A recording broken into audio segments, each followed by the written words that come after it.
From Lady Gator Park on the campus of Santa Maria High School, it's time for our first high school softball game of the spring on the Rev Game of the Week. My name is Jeff Porsche, and along with Mike Moeller, we welcome you to the 5A district opener between the visiting EA Lady Spartans and the Santa Maria Lady Gators. When we return, we'll talk about today's matchup, and Mike will have EA's starting lineup, followed by the first pitch here on the Rev Game of the Week. Time doesn't stop, and the world keeps spinning. Community, culture, and communications, the powerful circle that connects us together. We're creating the next evolution, a network built for every possibility, moving faster than ever before, streaming us forward into the future. And the revolution is closer than you think. RTC, ETEL, and Vision are now Rev. New name, same company. Daily routines change, but the land stays the same. There's ground to cover, a herd to feed, and you still have to make it back in time to get a clean start on tomorrow. So run with us on a John Deere Gator, because being linked to the land means the work never stops. Nothing runs like a deer. At Ascension Equipment, save more today and mow tomorrow. You care about your car. So do we. Donaldsonville Glass and Body has been around for over 40 years, providing unparalleled collision repairs and customer service, especially when you and your car are having the worst day ever. When you demand exceptional workmanship, call Donaldsonville Glass and Body. Free pickup for your collision repairs and get it back as good as new. It's your choice, so why not choose the best? Donaldsonville Glass and Body. The A-Team at Eustis Mortgage, here to serve all your home lending needs. Our company is a Louisiana-based family-owned mortgage company. Our mission is to provide custom-tailored mortgage solutions while educating our clients and providing the highest level of customer service during the transaction. Whether you're buying a home or looking to refinance, we would love to be of assistance to you. The A-Team at Eustis Mortgage is a proud supporter of Ascension Parish Athletics.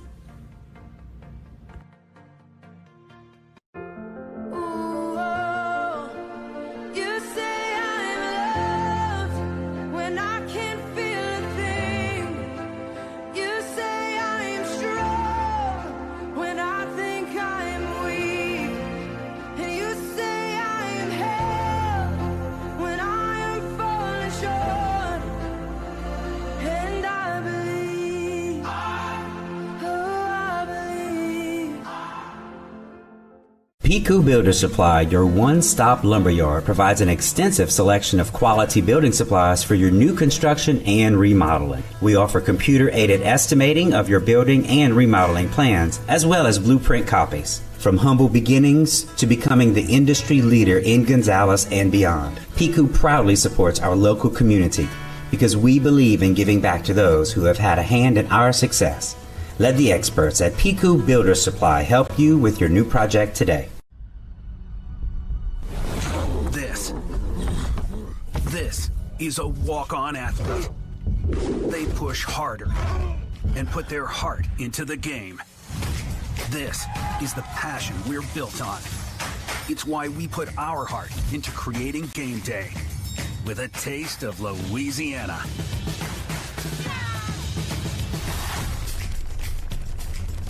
Walk-ons, we live for this.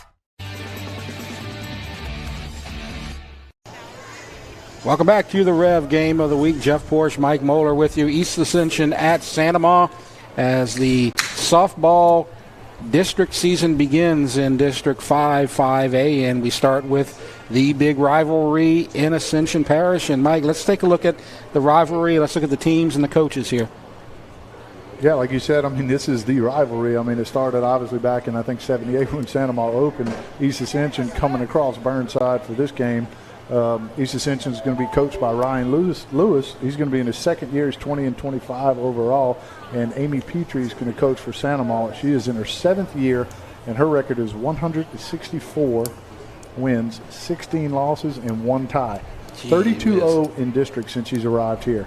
15-3 in the playoffs. And she also spent 10 years at East Ascension, where she was 284-2. Man, so you lost 16 games. How can you do that over 181 games? You're averaging 10-1. For every 10 wins, you get one loss, and you can see them right there at home plate. The two coaches talking things over, and we're going to get to the public address introduction of the starting lineups and the national anthem in just a moment. But as we head to this game getting ready to start, and the thing you got to mention right now, I guess, to begin, Santa Ma is the defending 5A state champs in the non-select division, and they are looking really, really good right now.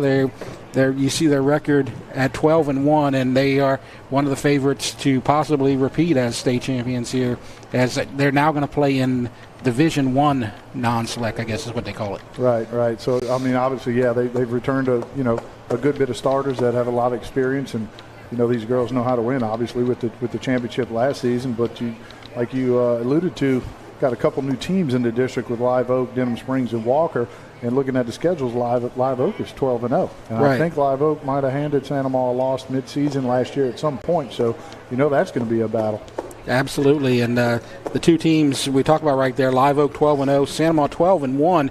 So that ought to be a fun game to see when that comes up in district play. And they're playing the home and home district scheduled this season in softball. So you're gonna see these two teams cycle through and then play again the second time around. So this is the first matchup between Santa Ma and East Ascension. Santa Ma wearing the orange today, and the blue, traditional blue for East Ascension.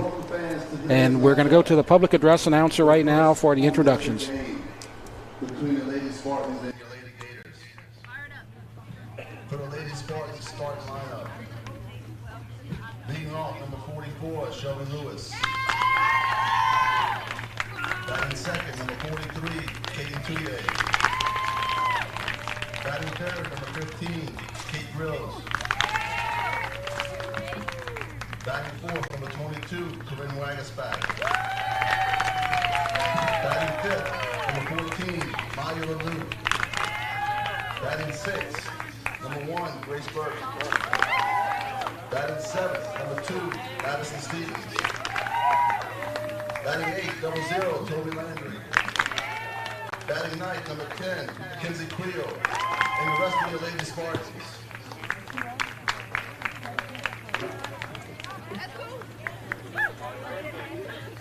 And for your Lady Gator lineup, number 4, Maya Franklin. Number 9, Riley Carter. Number 10, Ali Gode. Number 11, Brooke Rappelé. Number 12, Addison Gomez. Number 15, Ashen Jones. Number 18, Olivia Falcon. Number 21, Emily Terrio. Number 25, Jenna Henderson. Number 27, Gracie Versige. Number 29, Riley Decato. Number 31, Samantha White. Number 37, Riley Moran. And for your Lady Gators starting lineup, leading off in left field, number 13, Mackenzie Elazar. Batting second, playing third base, number 20, Alex Franklin. Starting off in the circle, batting third, number 23, Addison Jackson. Playing second base, batting fourth, number 3, Mary Beth Zeller. Playing center field, batting fifth, number 1, Airly Bean. Batting sixth, playing shortstop, number 26, Samantha Landau. Batting seventh, designated player, number 7, Mackenzie Smith. Batting eighth, in catcher, number 8, Cammy Gotro.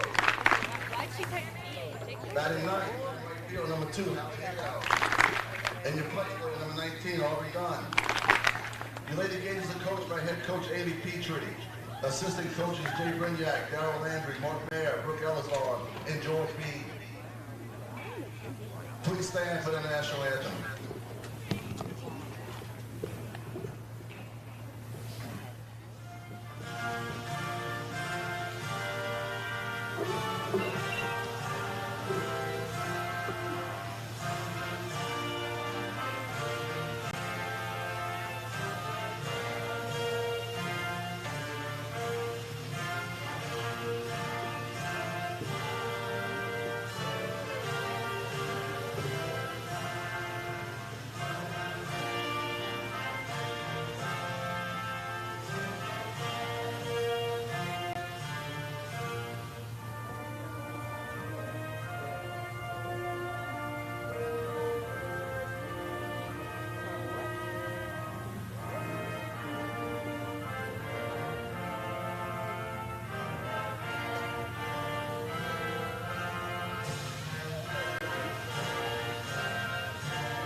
And we're done with the introductions and the national anthem, and now I'm going to turn it over to Mike, and he'll give us the batting order for the visiting East Ascension Spartans.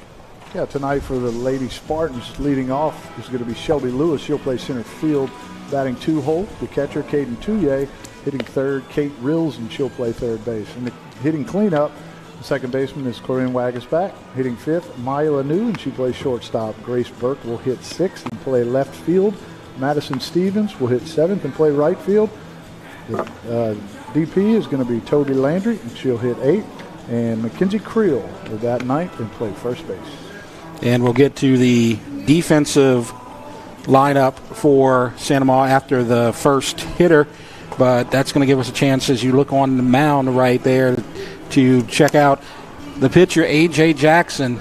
And she's been doing this for a lot of years now, and she's just rolling along like she always does. She's 12-1 on the season with a 1.13 ERA.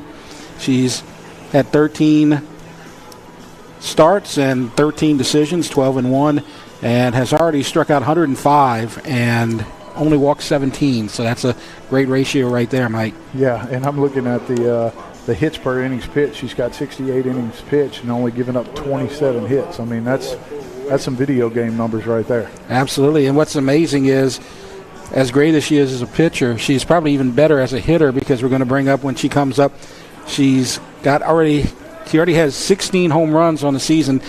I remember last year when we were covering her, we had the debate, what's she going to have more of, home runs or wins?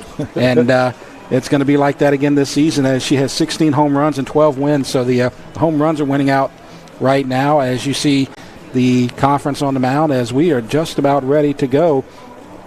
And the tradition continues. East Ascension at Santa Ma girls softball, and Santa Ma wearing the orange again, as you usually get here in this rivalry. At least the nice thing about the softball rivalry is you're not going to be penalized on the opening kickoff for wearing the colors here tonight. Right. And I mean, you see East Ascension comes over, and they're blues that I mean, all those Spartan fans, I mean, or alumni are used to seeing, but don't count East Ascension out. I mean, they're 6-6 on the year, right? Right at 500, and I mean, like we said earlier, this is a rivalry, so anything can happen. I mean, they've got some really good power at the top of their lineup, a lot of good batting averages, so they may give Santa Ma a little bit of a tough time tonight. And we're talking about Santa Ma and Jackson with her home run barrage, and got to bring up Corin Wagasback for East Ascension. She leads the Lady Spartans with 9 home runs, and then the number 2 hitter you're going to see in just a moment, Caden Touye, she also has 5 home runs. So you're going to see a good offensive team in East Ascension here tonight. So we'll see what they can do against one of the best pitchers in the state, A.J. Jackson. It should be a fun matchup. Yeah, absolutely. I mean, you kind of alluded to it earlier. You say one of the best pitchers in the state, but, the epitome of a dual threat whenever you talk about can perform in the circle and then also at home plate like she does. But, I mean, like I said, they got some pesky little hitters on this Lady Spartan team, so it's going to be interesting to see. We're going to see the top 3 hitters. Leading off, Shelby Lewis, number 2, Caden Touye, and number 3, Kate Rills. And the thing about this top of the lineup, all 3 hitters are hitting over 400. So that's going to be a tough test for Jackson right out the bat, because Shelby Lewis hits 419, Caden Touye 417, and Kate Rills leading the team in batting average at 432. We're just waiting for a moment. I'm not quite sure what the holdup is. The officials or the home plate umpire are talking to one of the coaches and a couple of the hitters. Not quite sure what's happening here. Now we're getting more conversation, but we're just waiting right now. Actually, I only see one of the umpires, Nolan, the home plate umpire. Do you see the other umpire out here? Maybe they're waiting on him. I don't know. I don't see another umpire. That's a good point. Do we have somebody here in the stands that can come in here for a moment? I see. No, that's I thought I saw somebody coming in with the dark colors, but it's a Santa Maria shirt. So we're going to wait here for a moment and see what happens. We might mention just across the way, literally in the backyard here, the boys are going to be playing baseball here. I believe the JV game is happening right now. So you got softball and baseball both happening at the same time here at Santa Maria. Yeah, usually that happens here. I mean, when we did the baseball game across the left field there last week, there was a softball game going on here as well. So you can expect the varsity to play after that JV game wraps up. So while we're waiting here, we talked about the 12-1 record for Santa Maria, and we can go over what they've done this season. And they have one loss. That was back February 18th. They lost 4-2 to St. Thomas More, and every other game has been wins. And 4 of their last 5 wins have been by the 10-run rule. On the 27th, they beat Edie White 18-0. Hanville, they won 12-2. West Washita, they won 14-2. Chappelle, 10-0. And then on the 4th, just 3 days ago, Mount Carmel, they kind of struggled with that one. They only won 8-2. As I see an umpire jogging out there, so we might be just about ready to go. But that's an impressive run so far for the Lady Gators, and of course expected at this point with this team. Right, and I mean, like you said, with that one little hiccup against St. Thomas More, but yet they had. I think when we did the first game here last year, we were talking about that. I think they may have had 2 losses. Yes. So I mean, and then they were the eventual state champs, and I don't think they lost a game after that. So I mean, they're 1 loss back, and I would think they're favored to bring home that championship again. So you look at the streaks, and the 74-game winning streak on the line. Last time they lost was in 11 years ago, St. Joe's 3-2. Now, East Ascension, they're coming off a 2-game losing streak. They've lost to John Curtis and Pineville, 2 really good teams in themselves. But before that, they had a 4-game winning streak. They beat Holden, Bruley, Moorpaw, and Cedar Creek. So they've won 4 of their last 6, and that's gotten their record back to 500 at 6-6. And we'll see how they do here tonight. And we are ready to begin as Jackson will face the top of the lineup, Shelby Lewis, Caden Touye, and Kate Reels. So I believe it was an umpire issue, but that's settled. Starting off with the lefty. First pitch from Jackson. And that's a strike called. So we're just underway. East Ascension, Santa Maria, girls softball. Lady Spartans versus Lady Gators. Yeah, Shelby Lewis coming in hitting .419. She's played in every game for East Ascension so far this year. One thing that I'm kind of looking at is, leadoff hitter. She's got 1 walk, so she's definitely putting the ball in play. And you see that batting average, she's definitely getting on base. Absolutely, setting the table for the 2 and 3 hitters, and then the cleanup hitter Wagasback, who is their power hitter. 1-1, nobody out. And there's a fly ball foul headed in our direction. We're down the third baseline here, sitting in the press box, and that's a nice thing to have. We weren't able to do that the last couple of years as we were down at ground level. I'm glad we don't have to fight the wind like we did last season. That John Curtis game, the wind was blowing about 25, 30 miles an hour. Yeah, tough to keep all your paperwork in front of you. Absolutely. I'm nice and spread out here. 1-2. And at the knees, just a little low. Maybe at the shins. Evens the count 2-2. The pitch selection kind of changed the eye level there, Jackson did. Yeah, she's going high with her first few pitches. Yeah, you see Shelby Lewis got fouled the pitch prior off. It was a little up in the zone, and then Jackson tried to get her to fish it something down. And it's fouled away. So the count will remain 2-2. Caden Touye on deck. Shelby Lewis, the center fielder. Touye, the catcher.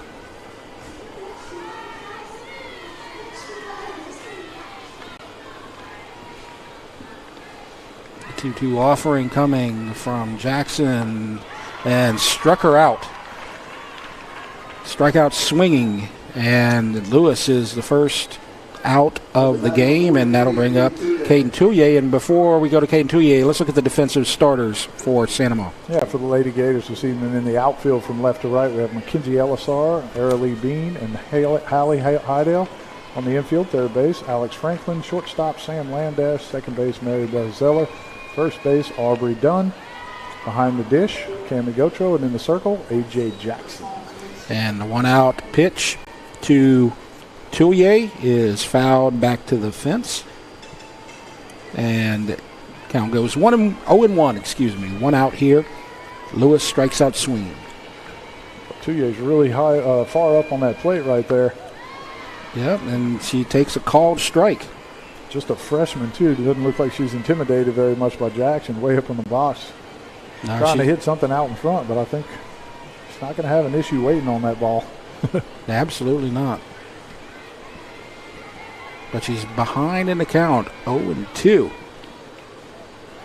And takes it outside and low, and the count goes to 1-2.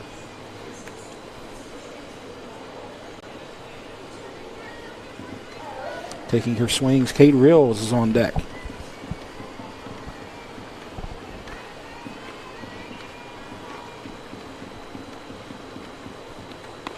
Struck her out with the high heat.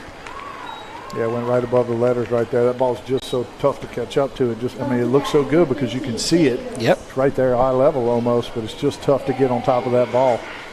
And so the first two hitters strike out. And now the third hitter, Kate Rills, the third baseman for East Ascension. Rills, the leading hitter for the Lady Spartans. Takes first pitch outside. We mentioned it earlier. She's .432 on the season.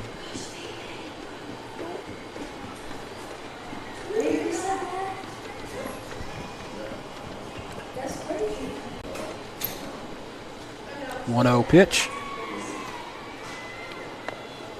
Takes it high, 2-0.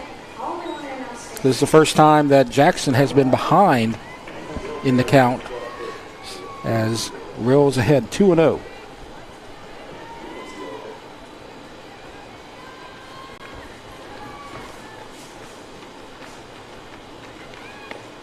And high, 3-0. Waggus back on deck. That's the one hitter you don't want to face. 9 home runs on the season. Don't want to put a runner on base for her. Yeah, Rills putting together a good at bat here. That ball was a little higher out of the zone, but the other two were pretty close. She's got a good idea of the zone. And that's in the dirt. Good eye. And so the first base runner of the night, Katie Rills, will take base on balls, and now Corinne Waggisback comes up. She's their second baseman for this very young East Ascension team, still on the rise.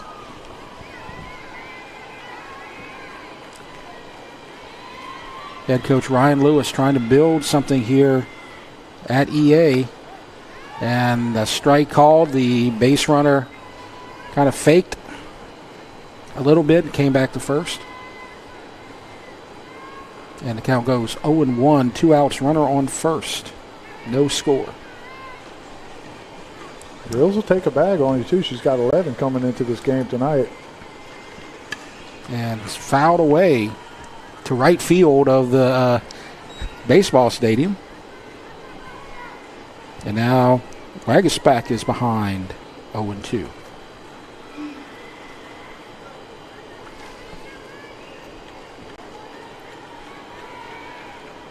Two outs, runner on first. 0-2, runner goes, but it's a strike called, so the throw to center field does not matter, and it's 3 strikeouts for Jackson in 4 batters faced, so no runs, no hits, no errors, 1 left, and go to the bottom of the first, no score, and I'll turn it over to Mike, and he'll give you the Santa Maria batting order. Leading off for the Lady Gators tonight, the left fielder, Mackenzie Elisar. Hitting second, Alex Franklin. She plays third base. 3 holes going to be the pitcher, A.J. Jackson. Batting cleanup, Mary Beth Zeller, and she plays second base. Hitting 5th is Arilee Bean, the center fielder. Hitting 6th is going to be the shortstop, Sam Landash. Hitting 7th, the DP, is Mackenzie Smith. Hitting 8th, doing the catching, Cammie Gotro. And the right fielder, Hallie Hydale, will hit 9th. And so now we're going to get a look at the pitcher for East Ascension, Alicia Brown, as she's had 6 starts. She's appeared in 10 games. So they're still working through a couple of pitchers. You see a lot of Alicia Brown. You see Mackenzie Creel, who is the first baseman here, also one of the starting pitchers. But this will be the 7th start of the season for Alicia Brown. Yeah, Alicia getting the bulk of the work. She comes in with 40 and 2/3 innings pitched, and then Creel right behind her, or a close second at least, 26 and 2/3 innings. And so we'll see what she can do. She's walked a lot of hitters this season, struck out 21. And just like East Ascension, where you had the top of the lineup really strong, Santa Ma, they're going to start out red hot with 450, 500, and 537 in the 1, 2, 3 holes. As Elisar, Franklin, and Jackson will come to at bat, and we're going to get the left-handed hitting Elisar leading off. First pitch, high and outside. 1 ball to Elisar.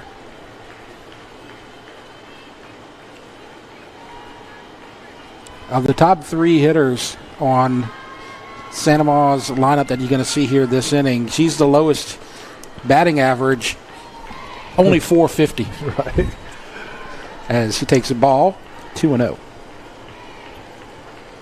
Yeah, that's crazy. It's got to be somewhat intimidating if you're the opposition. I know they don't look at the stats, but I can promise you they know what's going on. 2-0 pitch. Shows bunt, doesn't, and takes a ball. And Santa Ma, for the last couple of years, it's been like this. The top of the lineup just kills you. They by 1 through 5 are just a murderer's row, and then the rest of the lineup, they can get on base, but they're not as prolific as the top 5. But the top five just kill you. Yeah, which I mean, no fault to the people lower in the lineup, because they're still like really, really good players. They just, absolutely. The numbers at the top of the lineup are just ridiculous.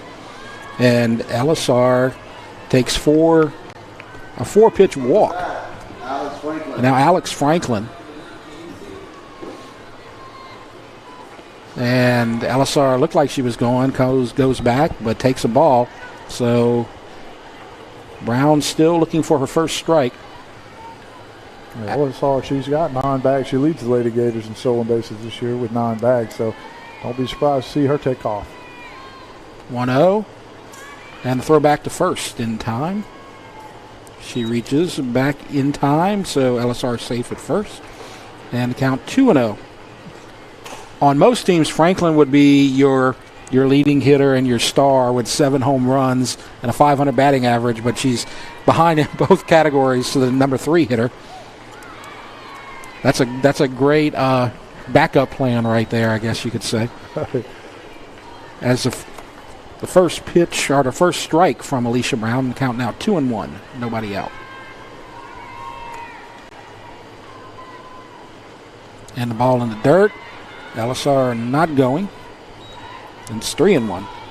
She may not need to go, as Brown's still having trouble finding the plate. She's thrown 8 pitches and only 1 over for a strike. Good play right there by Tuya. You keep that ball in front. See her pounce on that thing, not allowing Elisar to advance to second base. And fouls that one away down the third base line. And so the count now even. So Alicia Brown has a chance to get her first out on this pitch.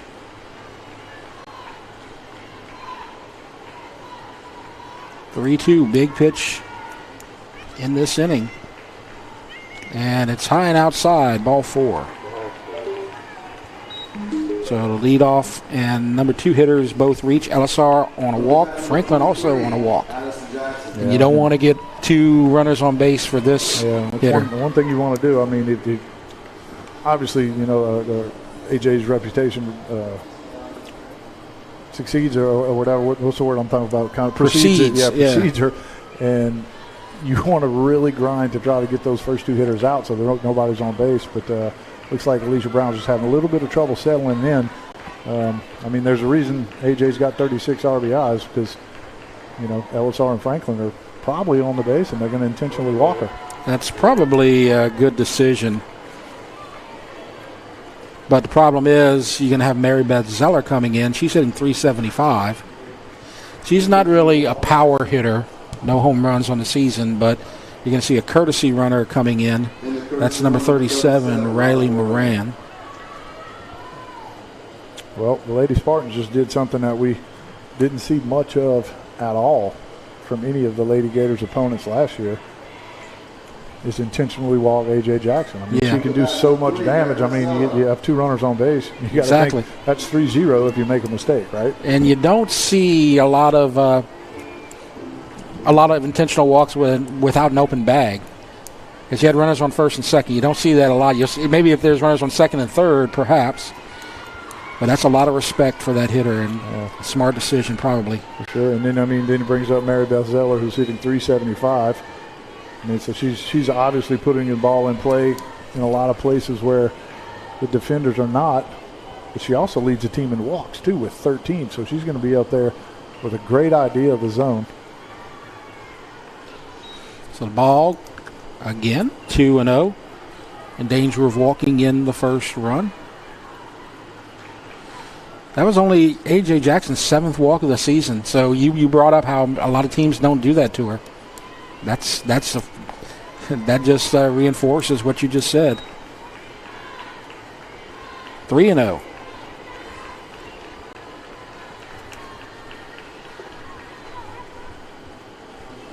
In fact, of the top 4 hitters, she has the fewest walks.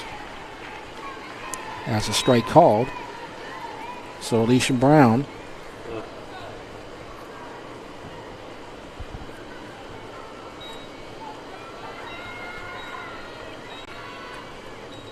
Ooh, swing and a miss. So fighting back, Alicia Brown gets the count to 3-2. A walk scores a run. A hit may score multiple runs. And fouled away. So the count remains 3-2. On deck you have Arely Bean. And no rest there as you have the leader in doubles of hitting .475 on deck. Now, Zeller leads the team in walks. And she's got a 3-2 count. And she hits a fly into no man's land, and it's going to fall. And everybody's going to be safe. Did not call an infield fly, don't believe. We're going to call that a single. Yeah, I think if you gave Mary Beth 100 softballs right there, and she tried to throw 100 in that exact spot, I think it would be a little bit tougher than what she did. That ball was placed. I mean, I don't know how that ball dropped. You got the shortstop Renew playing in. And there's a fly ball to center, and it's going to fall again. And these are not hard hit balls as the ball goes back to the backstop, but nobody's going to advance, and it's going to be a base hit and an RBI. So that'll make our score 2-0. And so back-to-back hits, and Sam Landash is going to come to the plate. So you brought it up. These are perfectly placed balls, not well-hit balls. Nobody's hit a hard ball off of Brown here, but they've given up 2 runs already in the first. And there's a hard hit ball, and it's going to get through to the gap. This may score 3. And it's going to, no, Bean is going to stay at third. Looked like she got the green light, but then held up. So it's a 2 RBI single for Sam Landesh. She'll reach second. Yeah, Landesh jumped all over that, kind of ambushed that first pitch. She loved that. I mean, she went up there with an idea of what she wanted to do, got a good pitch. Absolutely. And middle of the way. She didn't try to pull it. She just got the barrel to it, kept her hands inside, and drove that thing to the wall in right center. So it's 4-0. That was the first really hard hit ball on either side, and it got to the wall, so we'll call it a double. So you had 3 walks to start the game, then Zeller with the lazy single to left, and then Bean with the lazy single to center, and then Landesh with the double to the wall. And there's a drive to right, and it's going to be caught, and the throw home is high and away, and the runner will advance and score on the errant throw. So that'll make it 5-0. Yeah, you saw Bean kind of fake tagging up at third right there. Kind of caught Stevens off guard there. Kind of in between. Felt like she had to hurry up and rush it and just overthrew Touye there to allow Bean to score. And Landesh will move to third. So the first out on the RBI sacrifice by Smith. I guess we'll call it a sacrifice. Yeah. So now we're going to see Gotro come to the plate.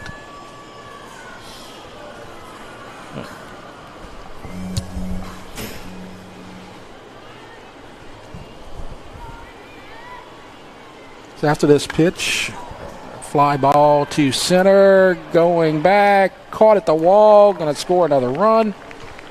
And so another sacrifice to center.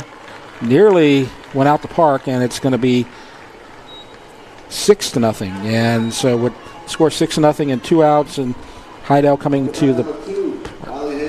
So let's go to the defensive starters. The Lady Spartans today in the outfield from left to right, we got Grace Burke, Shelby Lewis, and Madison Stevens. On the infield at third base, Kate Reels. The shortstops, Maya Lanou. At second base, Corin Wagersback, and at first base, Mackenzie Creel. Doing the catching, Caden Touye, and in the circle, Alicia Brown. And so Heidel comes to the plate with Brown pitching, ball 1. So the 9th hitter this inning. So we go back to the top of the order. If she reaches, Elisar on deck. Yeah, that's a risk you take, especially against a team as powerful as Santa Maria. You put the first 2, or actually the first 3 with the intentional walk to Jackson on base. They have so many weapons that can drive those runs in. Absolutely.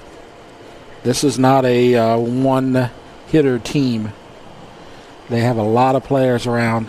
You got a great complement in Jackson, and then Bean and Smith come in, and there's a drive foul to right. So count's going to go to 2-2. And so you have the you have a couple of RBIs on the hit by Zeller, the hit by Bean, and then Landesh got 2.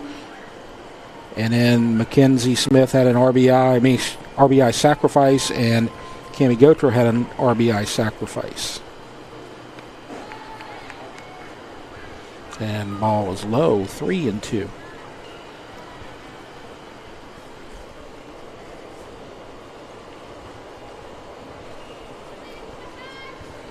Got the bases empty here. If you're Alicia Brown, you want to get your team back in the dugout.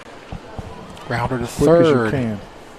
And Lanou gets it, goes over to Creel, 6-3, and so that retires the side. And so you have 6 runs on 3 hits, and no errors, nobody left. We go to the top of the second in just a moment. 6-0, Santa Maria leads. You're watching the Rev Game of the Week.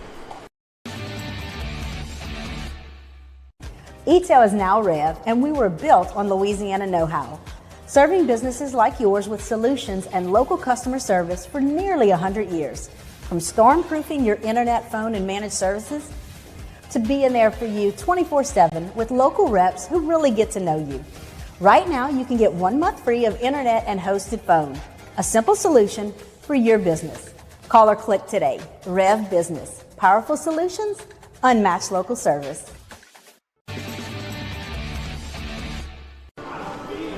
Welcome back to the Rev Game of the Week. 6-0 Santa Maria with 6 runs in the bottom of the first. And so they take the early advantage, and they are going to face 5, 6, and 7 for the Lady Spartans. Maya Lanou, Grace Burke, and Madison Stevens. A.J. Jackson faced 4 batters in the top of the first. Gave up a walk, but struck out 3 and got the last one looking.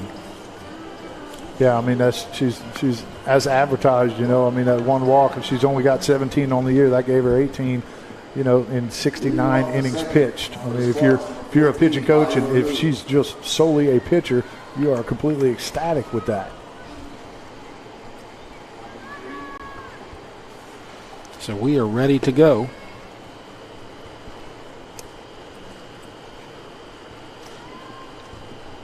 Number 14, Lanou, hitting .410 on the season.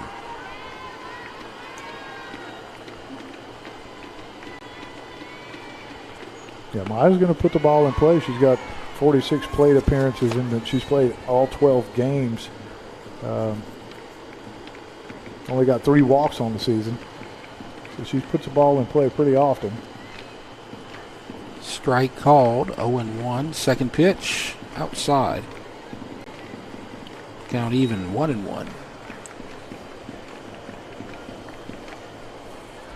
Lanou, the shortstop.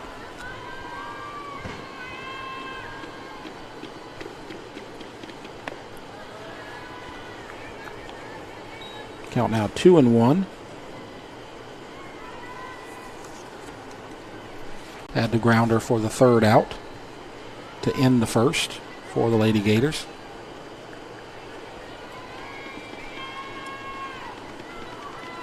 Two and one. And that's going to go foul down the first base line. So the count evens at 2-2. A little cue shot right there. Had a ton of English on it. Yep. That's a baseball. You're throwing that one out and getting a new one. Guaranteed it's got a big cut on it. 2-2. Swing and a miss.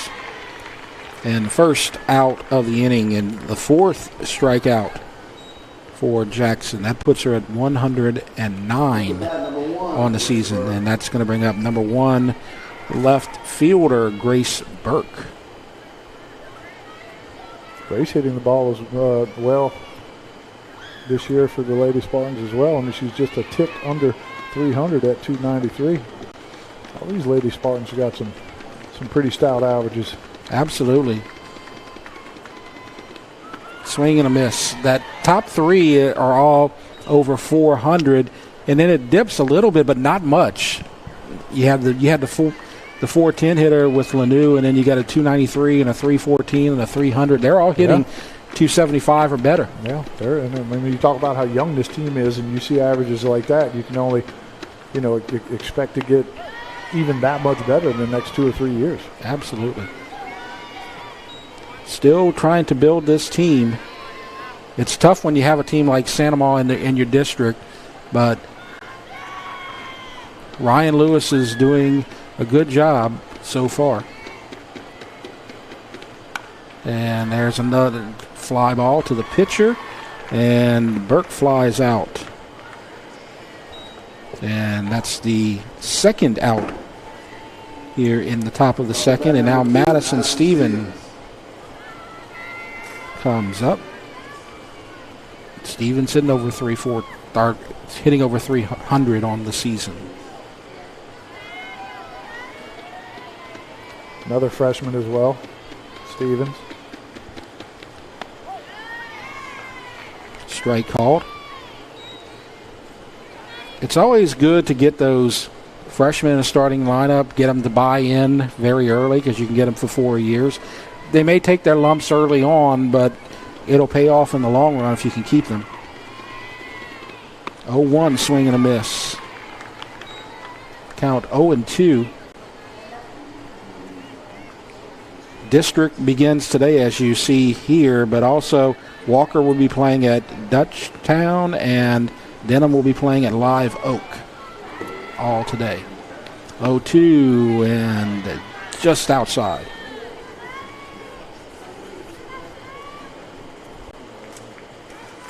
So 1-2 to Madison Stevens.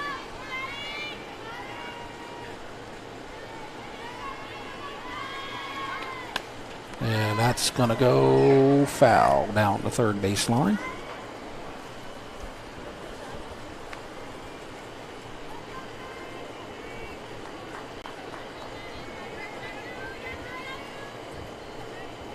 Jackson looking for her 5th strikeout.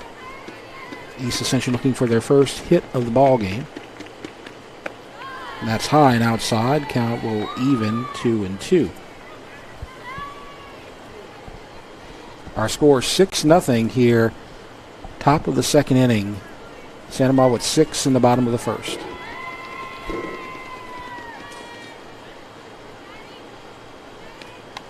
Fouled away.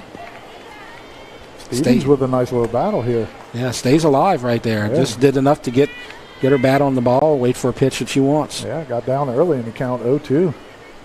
Seen 4 pitches since, fouled off a couple. Trying to get right on time. Jackson's already given up a walk to Rills in the first. And there's a strike. So the third out, both innings, strikeout called, looking. And so no runs, no hits, 3 up, 3 down. And we're going to go to the bottom of the second, 6-0 Santa Maria.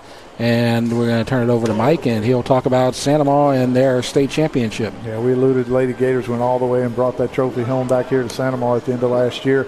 And this is how they did it. They went through by district, defeating Captain Shreve 15-0. Then they went across the airline a little bit further than East Ascension to Dutchtown in the regionals and won that game 11-1. Went to the quarterfinals to beat Hornville 11-2. Walker gave them probably the best game that they saw in the playoffs, and they beat Walker 6-0 in the semifinals. And then in the finals, they put up a 10 spot against 0 runs against West Monroe to bring home the trophy. Yep, and so they outscored their opponents 53-3. And the thing that stands out to me, and we've talked about this a lot with the new district, Walker, they played in the semifinals, and you mentioned that was their closest competitor, and now they're a district competitor. And we talked about Live Oak being unbeaten, but Walker is still in the district, and I'm sure they still have a strong team. Yeah, they're 5-2 so far on this year. They're starting district play. I think they're playing Dutchtown today, right? Right. Yeah, so we'll see how that is, because Dutchtown is 10-3 themselves, so they're starting off on a good foot per se already this year as well. So just the addition of Live Oak and Walker. I know we talked about Live Oak actually handed Santa Maria one of their losses last year. So those two teams right there, they're going to make this district really strong. Right. It's going to be a fun district to watch, and we're going to have a lot of the Ascension Parish matchups here on Rev, so stay tuned for that. And 1-2-3 coming up for Santa Maria as Mackenzie Elisar takes a strike 1, swings and a miss. So it'll be Elisar, Franklin, and Jackson. Back to the top of the lineup. 9 batters came to the plate in the first. And a ball. Elisar walked to start the game and scored. She was the first of the 6 runs.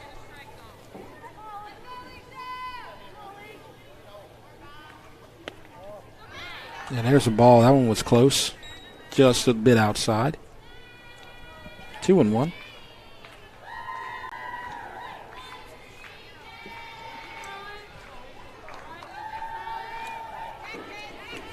Alicia Brown on the mound. And a strike called. Good pitch right there by Brown. We saw her settle down once she got past, the first 3, 4, 5 hitters. Probably, I don't know, maybe a little jitters. We've seen her pitch last year. She calmed down. She's usually a strike thrower. Walks probably a little bit higher this year so far than she'd like them to be, but it looks like she's settled down pretty well now.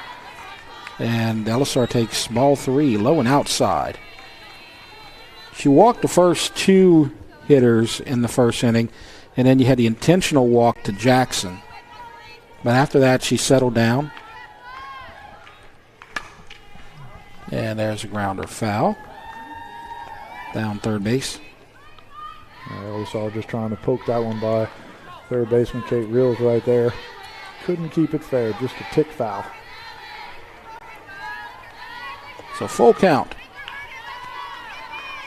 Leadoff hitter, top of the second. And that one's going to go just foul again. Trying to get it past Reels one more time. Yeah. I think she's found her spot. Yeah, she's got that swing down for sure. It's going to be tough to throw her out if she can get that down, because she's sitting from that left side, so she's got a couple of steps there, and she's already one of the fastest players on the team. Yeah, I mean that's the whole idea, right? She's trying Absolutely. to slap that thing right past Reels at third, ends up drawing a walk. So 2 walks for Elisar. Now Alex Franklin comes to the plate. And so Elisar now double digits in walks. She has 10 on the season. Now Alex Franklin, she walked and scored as well. She's drawn 11 walks on the season now. And there's a fly ball. And the center fielder is there. And Shelby Lewis makes the catch. And the first out of the second inning. And they're going to walk Franklin again. No, Jackson. All right, excuse me, Jackson, yes. Franklin got a pitch she liked. She just got under and popped that thing up. I mean, that was a big league fly ball right there. Right. Shelby Lewis had to wait a while for that thing to come down. And Moran will come in to run. Up the bat, number 3, Mary Beth Zeller. So Jackson goes to 8 walks, and Mary Beth Zeller will come to the plate. She got a single and an RBI. First pitch. It's a ball. So Elisar is at first. Elisar's at second. Moran's at first. 1 out. 6-0. Bottom of the second.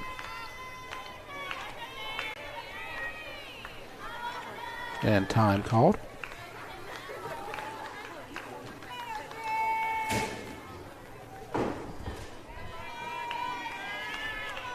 Six runs on 3 hits so far for the Lady Gators. No runs, no hits for the Lady Spartans, and a ball outside. And the count goes 2-0. Yeah, not a bad spot right there. Just missed off the outside corner there. And Sue Browns misses, hovering a little bit closer to that plate. Yes. Because she's starting to settle in a little bit. She's had some close pitches that were called balls. And there's a fly ball, and it's caught by the left fielder, Burke. Good shot by our camera operators to help us out here. Yeah, tough angle for us, dugout. Kind of right behind the dugout on those. Yes, we're right behind the third base dugout, so it's hard to see past the dugout, but got some great camera angles here and some great camera operators, and we are very appreciative of them today. As the second out, Zeller flies out to left, and Bean comes to plate. And she singled and scored.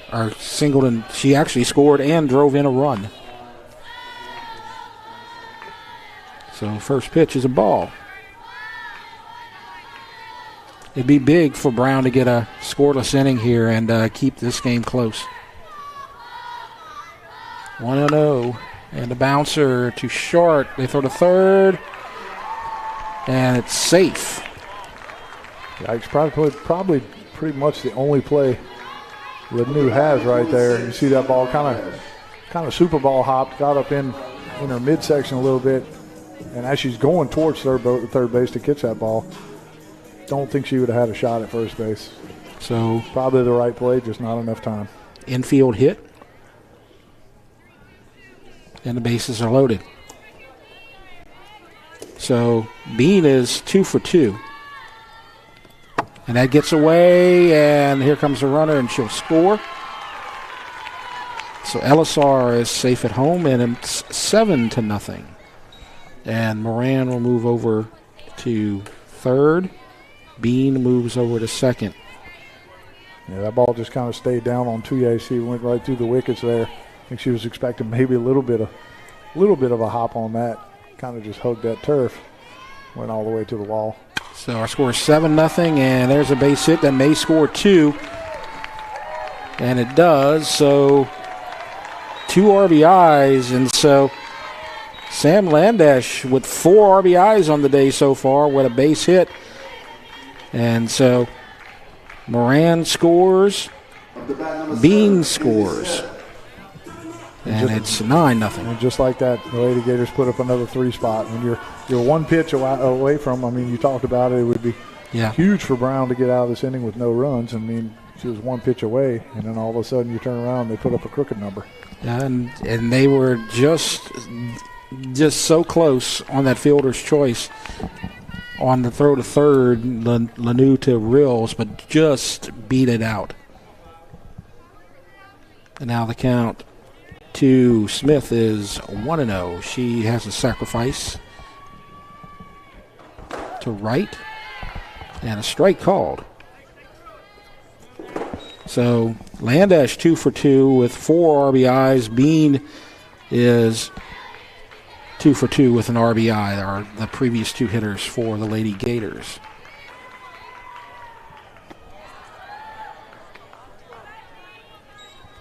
And there's a ball, 2-1 to Smith.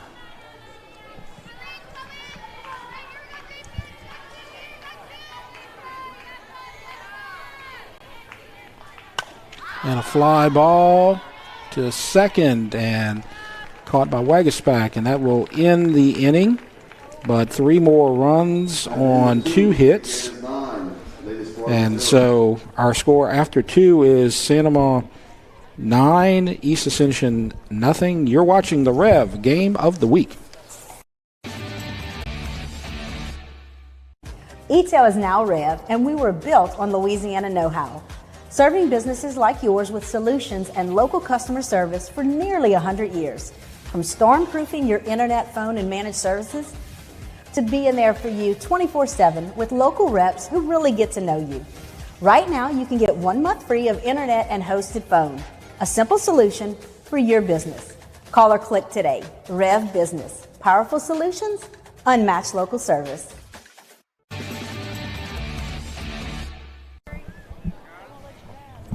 Heading to the top of the third on the Rev Game of the Week as the Santa Maria Lady Gators score 3 in the second to go with their 6 in the first, and that makes our score 9-0 as we go to the top of the third.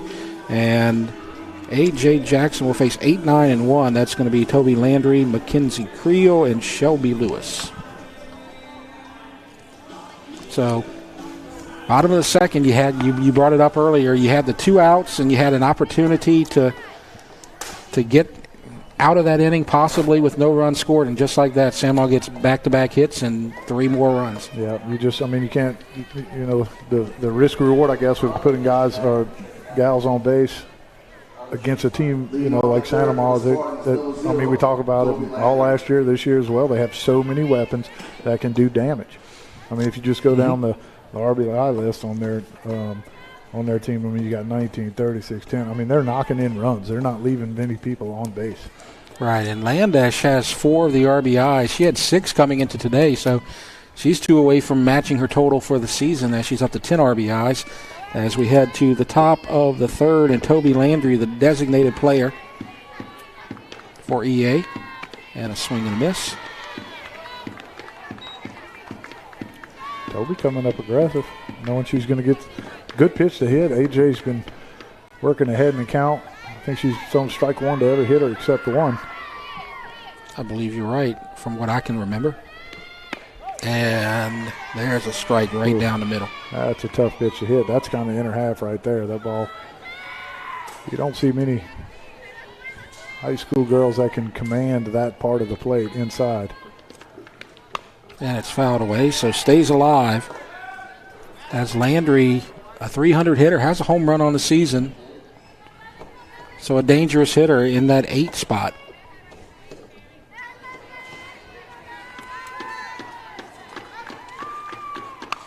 And that's fouled to the fence.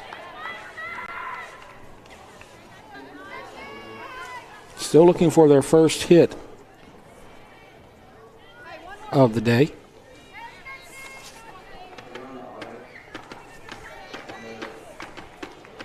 Five hits on the day for the Lady Gators as fly ball goes to near the pitcher's mound, and the shortstop, Landesh, makes the play. As we call it, the pitcher's circle.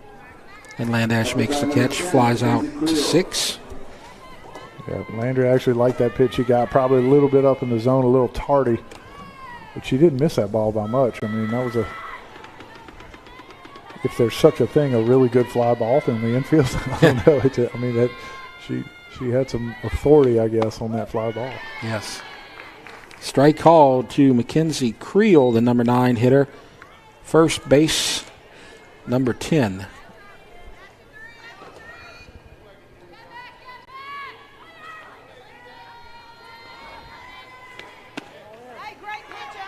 And just a little bit inside, ball 1.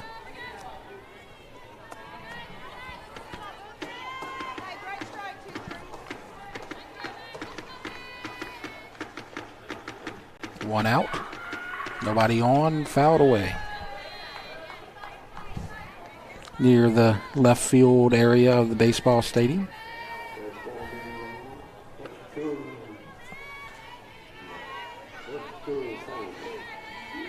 So far, one base runner for East Ascension. That's the walk to Real was in the first.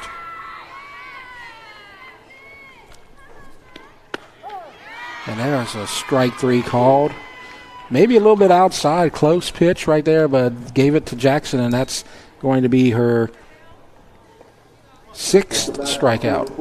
Yeah, a little bit too close to take there, Creel. And that's, I mean, with 2 strikes right there, you know, Jackson's filling up the zone, so anything close, probably going to get called a strike. Now, if you get, you know, some of those pitchers that are having trouble with the zone, missing, right, you know, by a little bit more, those are kind of like 50-50 calls. Right. I guess it is kind of a respect thing, right? If a pitcher is staying in the zone, if she's close to it, she may get that call, but yeah, you earn it. You earn it by being around the zone. If you're going to be a wild, sometimes effectively wild is good, but you're not going to get calls like that if you're effectively wild. So the count is 0-1 to Shelby Lewis, the leadoff hitter. She's 0 for 1 with a strikeout. Fouled away.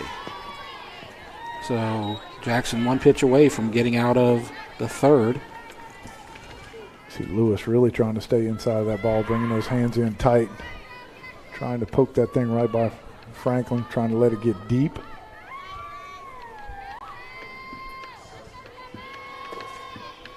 Oh, 2, 2 outs. And struck out looking. So the third out has been a called strikeout in all 3 innings. No runs on no hits, no errors, nobody left in. So we go to the bottom of the third, and again over to Mike, and he'll talk about tournament weekend here in Ascension Parish. Yeah, so this weekend we're going to have the Santa Ma Invitational. It's going to be Friday and Saturday. The whole sites will be at all 3 schools here in the district at Santa Ma, Dutchtown, and East Ascension. There's going to be 13 teams, including your state champions, the Santa Ma Lady Gators. North DeSoto, Lady Griffins, and the John Curtis Lady Patriots are all going to be there as well. On the 27th of March, it's going to be a Thursday, Friday, Saturday. We're going to flip it back over to baseball. That's going to be the Jay Patterson tournament, and going to add another site actually to East Ascension and Santa Ma, and they're going to play some games at Zachary. So there's going to be 15 teams in that tournament, including the eventual state champions after they upset both of our Ascension Parish teams, Dutchtown and Santa Ma. Last year, they're going to be in that tournament as well. So I'm sure there will be a rematch. Right. They're going to face both teams again from what I've seen from the schedule. So that's going to be revenge weekend. Hopefully for the Ascension Parish schools of Santa Ma and Dutchtown, both eliminated in Sulphur last year by West Monroe. So that ought to be fun to watch for sure, and the girls this weekend as well. And 8-9-1 coming up for Santa Ma, Cami Gotro, Hallie Heidel, and Mackenzie Elisar. And Brown, first pitch to Gotro is a ball. So Gotro 0 for 1 had an RBI sacrifice to center in the first. Gotro's average probably a little bit lower than she'd like it to be, but she's got 6 homers on the year as well. And that is a deep ball to right, and it's gone. Left field. To left field. My bad again. I did that last year a couple of times, and it's a home run regardless, and it's 10-0. And the home run to left, and I was about to say, Mike, that she had a sacrifice to center in the first inning, but that went all the way back to the track. Yeah. And so that one was nearly out as well. So she's feeling it right now. Yeah, she just got her 7th homer on the year. But like you said, her sacrifice earlier in the game, her first at bat, she just missed that pitch as well. We are behind the dugout here, left field kind of whatever. It was tough for us to see, so I had to go to the monitor, and that's the only way I saw that ball get out of the park. So good job by our cameraman there. Yep, nearly hit the Intimidator in the left field wall, the state champion banners. And now our score 10-0, and Hallie Hydell will come up. She grounded to short to end the first inning.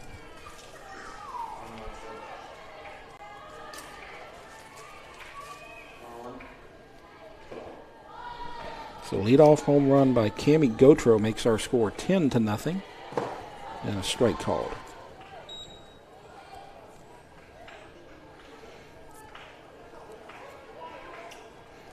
There hasn't been a lot of hard hit balls, but that was the hardest right there. Gotro's got a hold of a couple of them, and Landash has got a hold of a couple of them. That's a strike called, 0-2. Other than that, Brown has not given up a lot of hard hit balls outside those two hitters, but those two hitters right there have been did a good job. A couple Texas leaguers in that first inning, but when the bases are juiced. And look at that, a called strike 3. So a nice rebound from giving up the home run as the backwards K to Hallie Hydell, and she's 0 for 2. And now Elisar will come up with one out. She doesn't have an official at bat. She scored twice and walked twice. Yeah, you love to see that if you're from Brown. Give the home run. Don't panic. Just stay within yourself. Kind of continue what you're doing. You found yourself. You kind of got back in your groove. You're in the zone a lot. Trying to, starting to command some of the pitches that you want to. Easily could have crumbled after giving up that home run, but she comes right back and strikes out the next hitter. Absolutely. The trouble has been those walks to the top of the lineup so far. That kind of got her in a hole, and that caused the problems in the first. She walked leadoff batter in the second as well. But here she's ahead 0-2, and now after that home run, she's thrown nothing but strikes.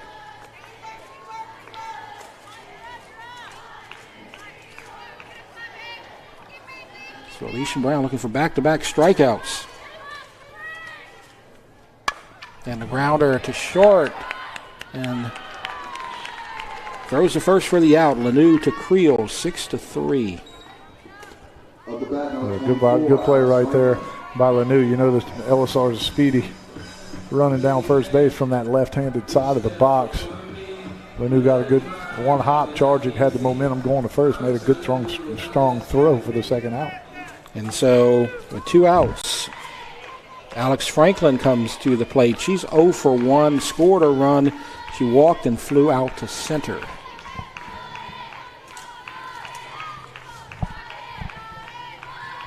So this inning have the leadoff homer by Gotro. Strikeout caught looking by Hydell. And then Elisar grounds out 6-3.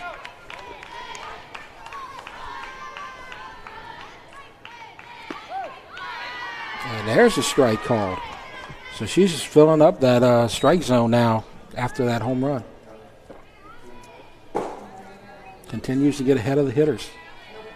Yeah, maybe. I'd like to say it's a little jump start, but, last inning she calmed down a lot and was starting to fill up that strike zone, got a little bit comfortable. Right. Well, it looks like it was a good pitch there, too. That's where they were setting up, but the home plate umpire is going to call it a little bit outside. Maybe that has to do with the walks earlier. You talked about the respect to the people that are all over the plate, but she's been all over the plate this inning. So it's kind of interesting. 1-1. Fly ball to left. And that's way gone and a home run. And so home run number 8 for Alex Franklin, and it's 11-0. Home run to left field. Both of them have been to left field. Up the bat, number 23, Addison Jackson. So now when Santa Monica is making contact, they're going deep. And you have 2 outs, and they're going to walk again. Intentionally walk Jackson. In the courtesy run, number 37. So expect Moran to come in and run. Up the bat, number 3, Mary Zeller. Thought for a second you may see her get a shot with the bases empty and 2 outs. But they had it in their mind she is not going to hit a home run off of them, I guess, today. I guess so. So doesn't have an official at bat. 3 intentional walks. And there's a foul ball down the left field line. Strike 1. So 2 runs on 2 solo home runs this inning. Cammie Gautreaux and Alex Franklin, and it's 11-0 as we're in the bottom of the 3rd. In the dirt, good stop by the catcher, Caden Touye. Keeps Moran from advancing. Yeah, I'm thinking about that pitch he threw to Franklin. I mean, the pitch prior she missed just off. Yes. You know, it could have gone either way, and I don't know, sometimes it's like, oh, okay, now I got to move it back over, and you get too much, and that's a pitch that Franklin can handle. Sometimes you just need to stay just off the plate a little bit more. Try to get a swing and a miss, or maybe a chase, or even to get her to hit it off the end of the bat. That's a tough one to take right there, though. And it's the count now 1-2 to Mary Beth Zeller. And there's a base hit to center. It's going to go to the wall, and they're waving a runner home, and she will score. That's going to be Moran, the courtesy runner. And a double for Mary Beth Zeller. And that'll make her score 12-0. Yeah, Zeller barreled that ball. It got to the gap in a hurry. Moran going with 2 outs on contact from first base. No problem scoring the 12th run. And so now we're going to have a conference on the mound. As so far this inning, you have 3 runs on 3 hits. Zeller with the double to the wall right there with the RBI. So she has 2 RBIs on the day, and she's 2 for 3. And so the conference is over. So Zeller with a couple of RBIs. That brings her total up to 12 on the season. And now you're going to see Arilee Bean. 12-0, 6 in the first, 3 in the second, 3 in the third so far.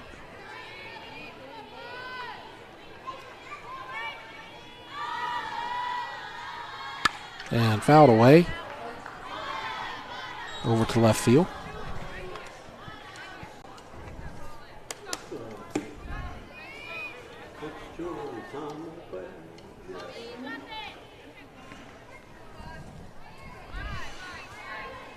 So 0-1.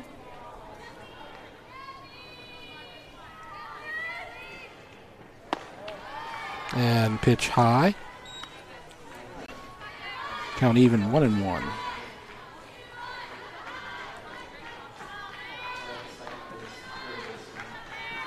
Two outs.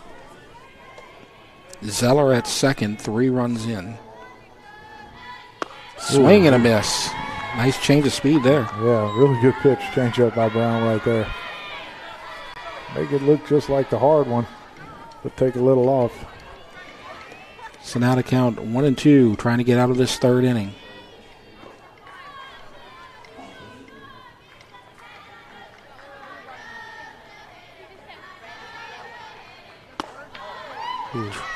So tried to get her. That was close, yeah. Umpire doesn't like that outside corner on those right-handed hitters. Count 2-2. That one was a little bit elevated, but didn't get a chase from Bean. That would be tough to just completely take like she did. 2-2. Swing and a miss, and she gets the strikeout. So 3 runs on 3 hits. She had 2 homers that inning and 1 left on base. We'll go to the top of the 4th. 12-0 Santa Maria. You're watching the Rev Game of the Week. E-Tail is now Rev, and we were built on Louisiana know-how, serving businesses like yours with solutions and local customer service for nearly 100 years. From storm-proofing your internet, phone, and managed services to being there for you 24/7 with local reps who really get to know you. Right now, you can get 1 month free of internet and hosted phone. A simple solution for your business. Call or click today. Rev Business. Powerful solutions, unmatched local service.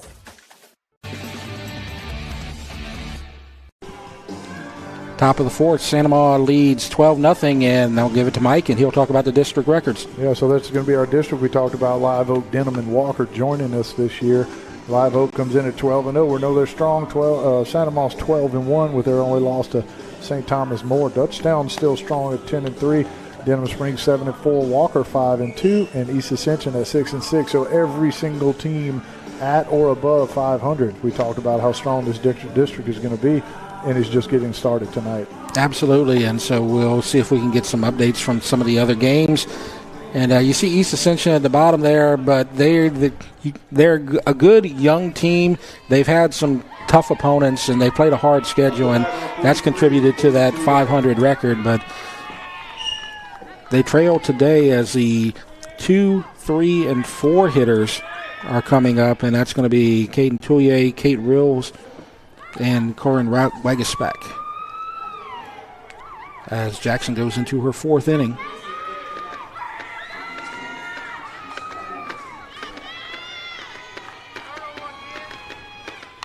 Fouled away. And Toulier is behind 0-1. She's 0 for 1 today with a strikeout. Again, Jackson filling up the zone, getting ahead. With strike 1, she's done it all night long.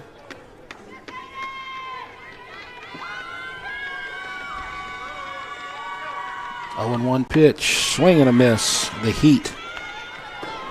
0-2, way behind that one. Kind of mano-a-mano right here. Jackson's like, here it is. Try to hit this. Tuyer's taking some hacks, not intimidated at all. No, she's definitely not, as she's going to get her swings in.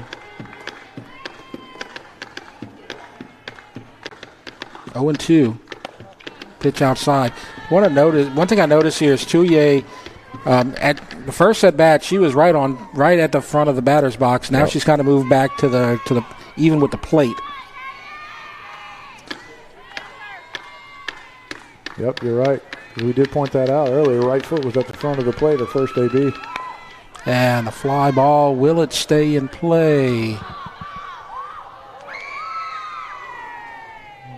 That looks like a foul ball. It's like Franklin gave it a whirl over there. Saw her leap on the fence to try to grab that. Just not enough room. And so the count will remain 1-2. We did get an update on the Walker's leading Dutchtown softball in 8-3. Right now in the bottom of the 4th. So, I mean, we talked about it. Walker's 5-2, right? They're towards the bottom record-wise, but they're on top of the Lady Griffins already in the 4th inning. And a strike called, and another strikeout. Caught looking, strikeout number 8. And so Toulier is 0 for 2. Now Kate Rills comes up. She's been the lone base runner here today. She had a walk in the 1st. Yeah, Jackson's almost perfect. Other than that walk in the 1st, hasn't given up, I'm not going to say it, but hasn't given up any other base runners other than the walk to Rills in that 1st inning. And this is the best hitters in the lineup, and there's a fly ball straight to center. And Bean maybe moved a step. Had her played perfectly. Rills hit that ball on the button right there. Got a fastball right center cut down the middle. Got the barrel to it. And so it's in the wrong place. And so the jinx averted as the second out, as Rails flies out to center. Now Wagaspack at the plate.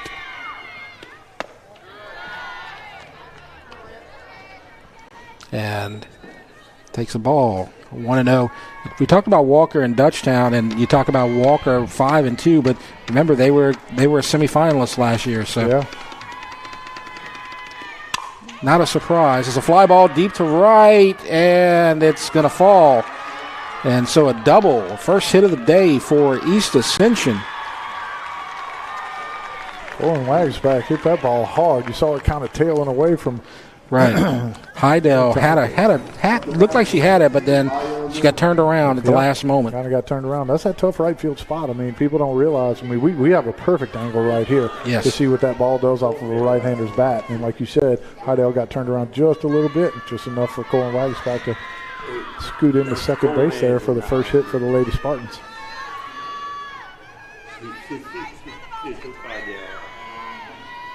And so 2 outs and a foul ball to the number 5 hitter, Lanu, who is 0 for 1 with a strikeout.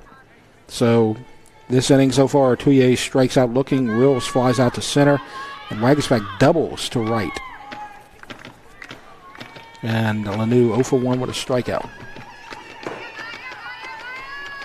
First runner in scoring position for the Lady Spartans. And the ball, we've seen a strike called. Good pitch right there. 0-2. That is solid down and in.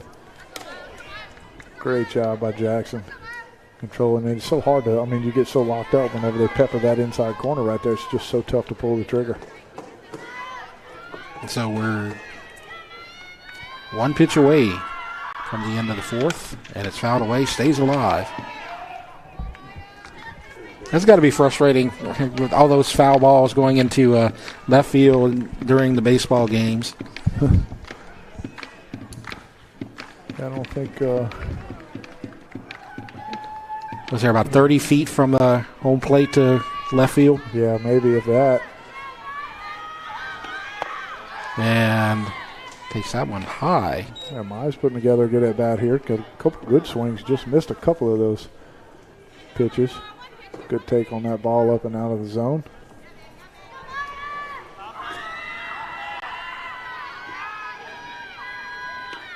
And fouled back again. So she's staying alive. She's taking some good passes. Giving A.J. Jackson all she wants right here.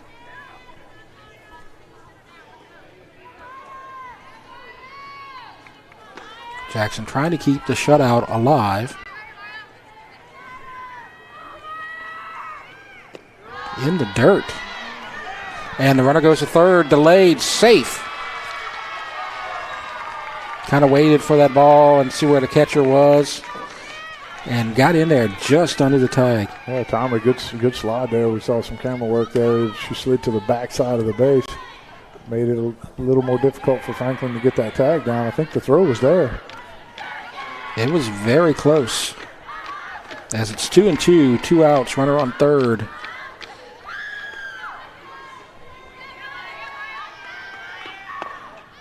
And the ball outside. That was the same thing we saw from Brown last inning.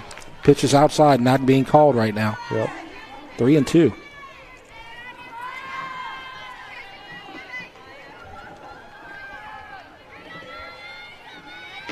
So runner on third. Wild pitch could score a run. Swing and a miss. And 2 strikeouts that inning. And so that's strikeouts number 8 and 9. And so no runs on 1 hit, no errors, and 1 left. And we go to the bottom of the 4th, 12-0 Santa Ma over East Ascension. And now, Mike, let's talk about the games coming up. Yeah, just let everyone know that the rest of this month, this is going to be what you're looking at from the Rev game of the week. We're going to have on the 14th, we're going to have Dutchtown at Santa Ma. We'll be right back here again for softball. And then the following Tuesday, we're going to be at Dutchtown for the last softball game that we'll do for the regular season. It'll be East Ascension against the Lady Griffins. And then we'll start, well, we've already done a baseball game, but actually our first district baseball game will be on March 28th, and that'll be back here at Gator Park, and they will play East Ascension. So that's going to be a fun schedule coming up, as we're going to see all the round robin from in the softball, and then we get to baseball, and that's going to be a fun one too. As District 5A, you have 2 of the Final 4 in softball, and you have 2 of the Final 4 in baseball, and you have the state champion in softball and the state runner-up in baseball. So this district is going to be a lot of fun. And so, as I said, softball you had Walker and Sanamaw, and in baseball you had Dutchtown and Sanamaw. Yeah, so it's going to be a little different from the, from the McKinleys and Broadmoors and Woodlawns or whatever. Not Broadmoors, but the McKinleys and Woodlawns. And, yes. That sometimes you even just, I don't know what they used to play, doubleheaders and stuff. That was a couple wins right there. Right. No help with the PowerPoints or anything like that. So you fill those gaps with teams like Walker and Live Oak. It makes this district got to be one of the best in the state. And speaking of doubleheaders, later on in the season, we're going to get a doubleheader on a Saturday. Dutchtown and East Ascension are going to play a home and home on a Saturday. We're going to be covering both of those. That's going to be in mid-April. That's one we're looking forward to as the first pitch, a ball to Sam Landish. 2 for 2 with 4 RBIs. It's going to be Landish, Smith, and Gotro.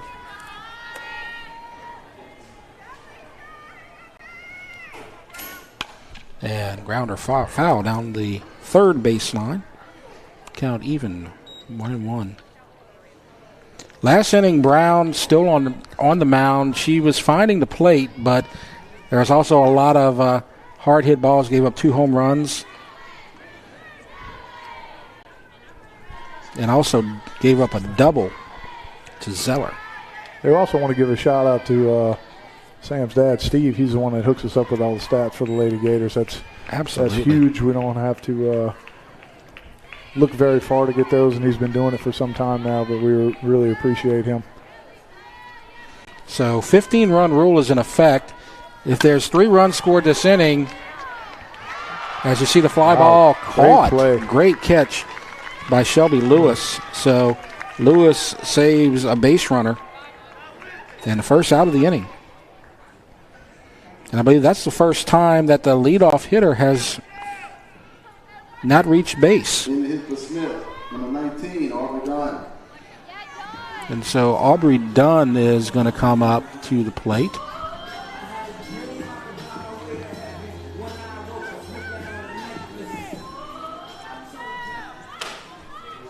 So Dunn will bat for Smith. So 15-run rule in effect. If Sanamaw can get 3 this inning, that would end it. Strike called. Cool. And right now, Brown's pitching like she wants another inning. Got the fly out to center. Great catch by Shelby Lewis. Now 0-1 to Aubrey Dunn. Pinch hitter for Smith. And a strike call. There's that one over the outside half right there. Finally got the strike there. Brown, she's going to keep trying out there until she gets it. I like it, but like we alluded to earlier, when you're around the zone, she's thrown that pitch out there a couple times really close, hadn't gotten it. Now she's starting to show that she can control it a little better. She's probably going to get the benefit of those 50-50 calls. So grounder foul, third baseline. So Smith will exit the game, and she is 0 for 1. She does have an RBI sacrifice. And Aubrey Dunn gets her first at bat. Just inside. 1-2, 1 out in the bottom of the fourth. 12-0 Sanamaw with the lead.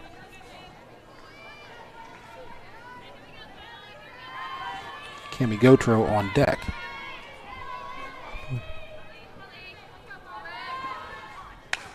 And fouled away again to the Lady Gator dugout.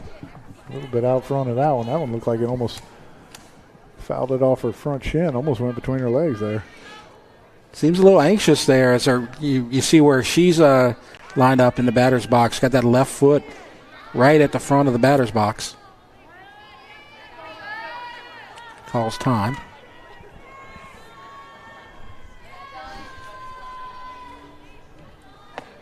And takes the ball. 2-2.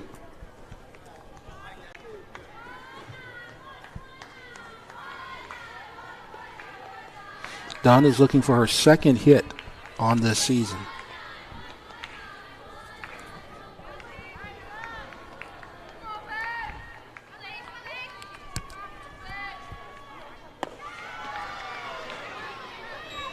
And a ball. So Dunn fights all the way back. 3-2. Got to applaud the at-bat, right? Starts out 0-2, comes out hacking, fights off a couple good pitches, and then still has the good eye to lay off the ones just off the dish. And a fly ball to right. Right fielder played in a little bit. Madison Stevens makes the catch. So in the right position again. So far this inning, 2 outs, fly out to center, fly out to right. Now Gotro's going to come to the plate. And she homered her last at bat. Yeah, Brown continued to just work that outside half against Dunn there. She finally got her with that last pitch to get under it just a hair and fly out to Stevens for the second out. So 2 outs, looking for a 1-2-3 inning.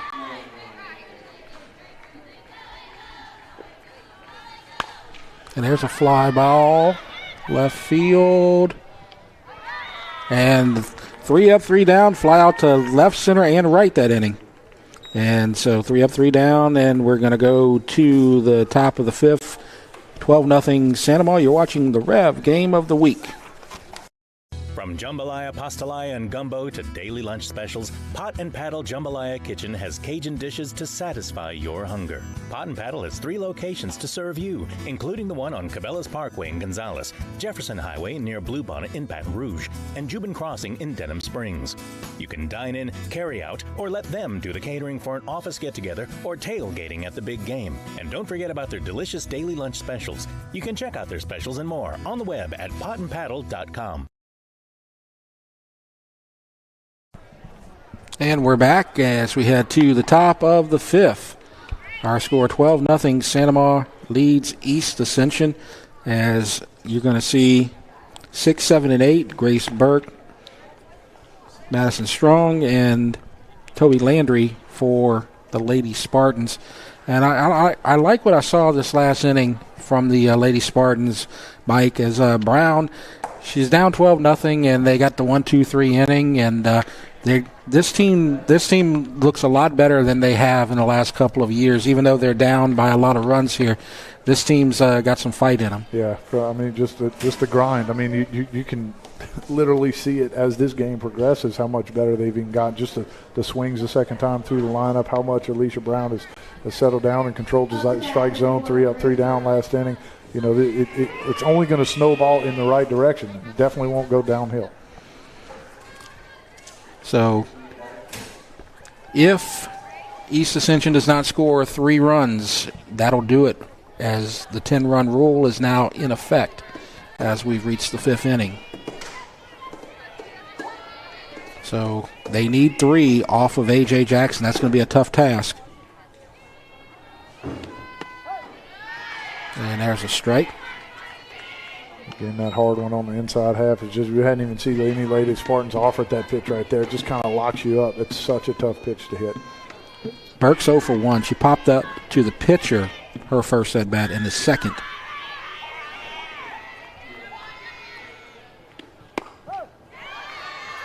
No, that's a little low, but maybe the umpires has some places to go tonight or something. I don't know. That ball is on the outside too, so it just makes it even more difficult. You can paint that down and in, paint down and away. As she goes up, maybe trying to pitch the 4 corners here, makes it super difficult. Fly ball. And the center fielder, Bean, makes the catch. Well hit, but Bean is there and makes the grab, and it's 1 out. Yeah, Bean got a really good jump on that ball right there. You saw it, great, quick first step. That ball was hit pretty well. You see Bean shoot over in the gap, make that catch easily for the first out. So Burke flies out to the pitcher and flies out to the center fielder in left center. Now Strong comes up. She was caught looking her first at bat. That's Stevens. Excuse me. That's right. Stevens. That's it. That ball must have been up. That's that inside corner that Jackson's been painting all night. That one might have been just a little tall.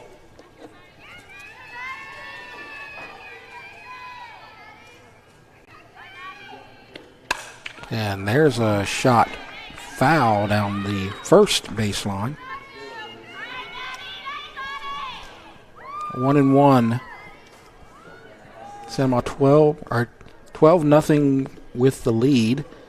2 outs away from victory.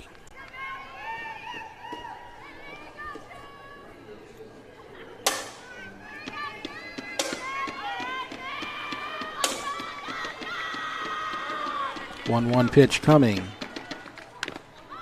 And foul tip. Good rip. Looked like Jackson took a little bit off of that one. Got Stevens out in front just a little bit, but still got a piece. So Stevens down in the count 1-2 with 1 out.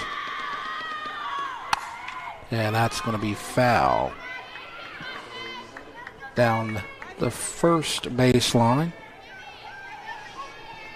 I believe that may have reached center field at the baseball stadium. Boys are about to crank up at 6:30. It's a little late. Usually start at 6 over there, right? Something like that. Ooh. Didn't get that one. Good take right there by Stevens. I thought for sure the umpire was going to ring that one up. Yep. What I'm going to enjoy is this is going to be probably our last time with a start at this time where it's going to be dark. Oh, yeah, you're right. Love me some daylight savings. And that one's in the dirt. Or not quite in the dirt, but close. In the turf. It was close to the dirt. The turf. 3-2. And that's a strike. Caught looking for the second time. So yeah. Stevens 0 for 2. Yeah, you see Stevens there kind of get locked up. Maybe thought that pitch was a little bit outside, but when you dominate the inside half of the plate like Jackson's done, as a hitter, you have to protect that. And if you're kind of looking in, that pitch on the black away may look like it's off, and I think that's what just happened to Stevens there. So possibly the last chance here. Toby Landry flew out to short on a fly ball that was near the pitcher's circle. Count 1-0.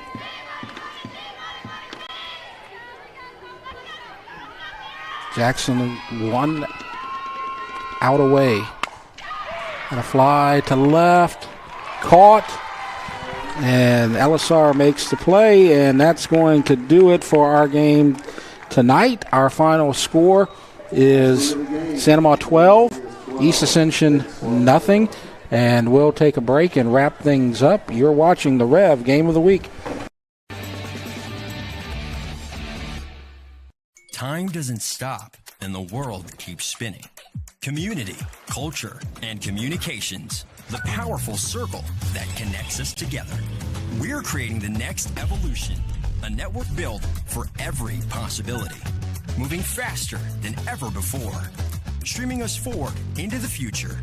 And the revolution is closer than you think. RTC, ETEL, and Vision are now Rev. New name, same company. Daily routines change, but the land stays the same. There's ground to cover, a herd to feed, and you still have to make it back in time to get a clean start on tomorrow. So run with us on a John Deere Gator, because being linked to the land means the work never stops. Nothing runs like a deer. At Ascension Equipment, save more today and mow tomorrow. You care about your car. So do we. Donaldsonville Glass and Body has been around for over 40 years, providing unparalleled collision repairs and customer service, especially when you and your car are having the worst day ever. When you demand exceptional workmanship, call Donaldsonville Glass and Body. Free pickup for your collision repairs and get it back as good as new. It's your choice, so why not choose the best? Donaldsonville Glass and Body.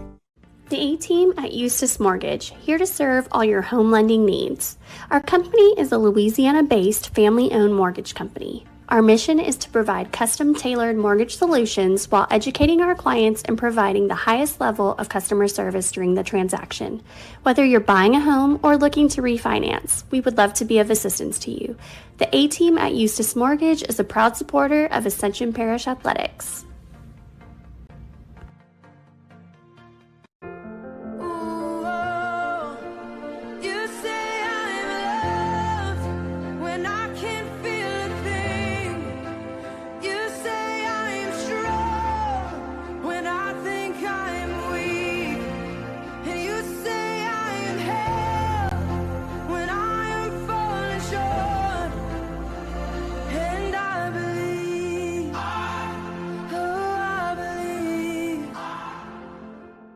Piku Builder Supply, your one-stop lumberyard, provides an extensive selection of quality building supplies for your new construction and remodeling. We offer computer-aided estimating of your building and remodeling plans, as well as blueprint copies. From humble beginnings to becoming the industry leader in Gonzales and beyond, Piku proudly supports our local community because we believe in giving back to those who have had a hand in our success. Let the experts at Piku Builder Supply help you with your new project today. This is a walk-on athlete. They push harder and put their heart into the game. This is the passion we're built on. It's why we put our heart into creating game day with a taste of Louisiana.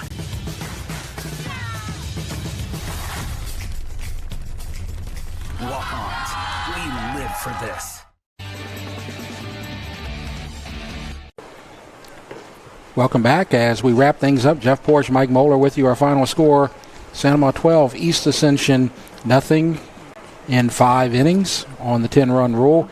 And, Mike, I guess what you can say about both teams here, my take is you got Santa Maria doing Santa Maria things, and East Ascension, they had that rough first inning, but after that they settled in and played a lot better. Yeah, they did. I mean, Santa Maria being Santa Maria, kind of what we expected, right? Give them a chance to do some damage, and they're going to do it all the way through the lineup.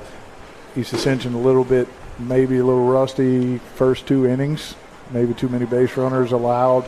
On a team like Santa Maria, you just can't let that happen because they're going to find a way to cash them in. However, the last 3 innings we saw East Ascension settle down, got a hit, put together some better at-bats. We saw Alicia Brown really start to fill up the strike zone, and they progressively got better and better and better, to the point where they got 3 up, 3 down the last inning, against the Lady Gators. So, we saw a lot of progress, and that's what we're going to continue to see from East Ascension. And the Gators, they're the Lady Gators, sorry. That's what we're going to, kind of expect. I don't want to put that, right, label on them or whatever, but that's kind of what you expect out of them, and they didn't disappoint. I don't think they mind having that label put on, though, because they like being the hunted, I guess, as they did a good job. And I guess some of the people we can mention, A.J. Jackson with the shutout, 1 hitter, over 5. And you had 4 RBIs from Sam Landash, went 2 for 2.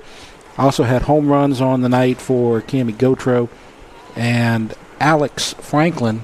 And so those were the stars of the game. And we'll be right back here next week for Dutchtown at Santa Maria, Mike. Yep, we're going to be right back here, same time, same place. And Lady Griffins, I don't know if they held on tonight, or actually they were losing. So we'll see what they're going to come into, next week facing these Lady Gators at what their record's going to be. I think they were down 6-3, 5-3, maybe in the 4th to Walker, their first district game. But they're going to come over here and they're going to battle. We've seen this matchup, for quite some years now, and we know Dutchtown's going to bring it. They're not going to be intimidated, and Santa Maria's going to do their thing. And so that'll wrap things up. We'd like to remind everyone that you can watch our games live streamed on the Rev Sports 1 YouTube channel each week, as well as the replays on TV on Rev Channel 4. Thanks for watching tonight, and a reminder to join us next Tuesday at 5 right back here at Lady Gator Park as the defending 5A state champion Lady Gators will host the Dutchtown Lady Griffins. For Mike Moeller, I'm Jeff Porsche. You have been watching the Rev Game of the Week.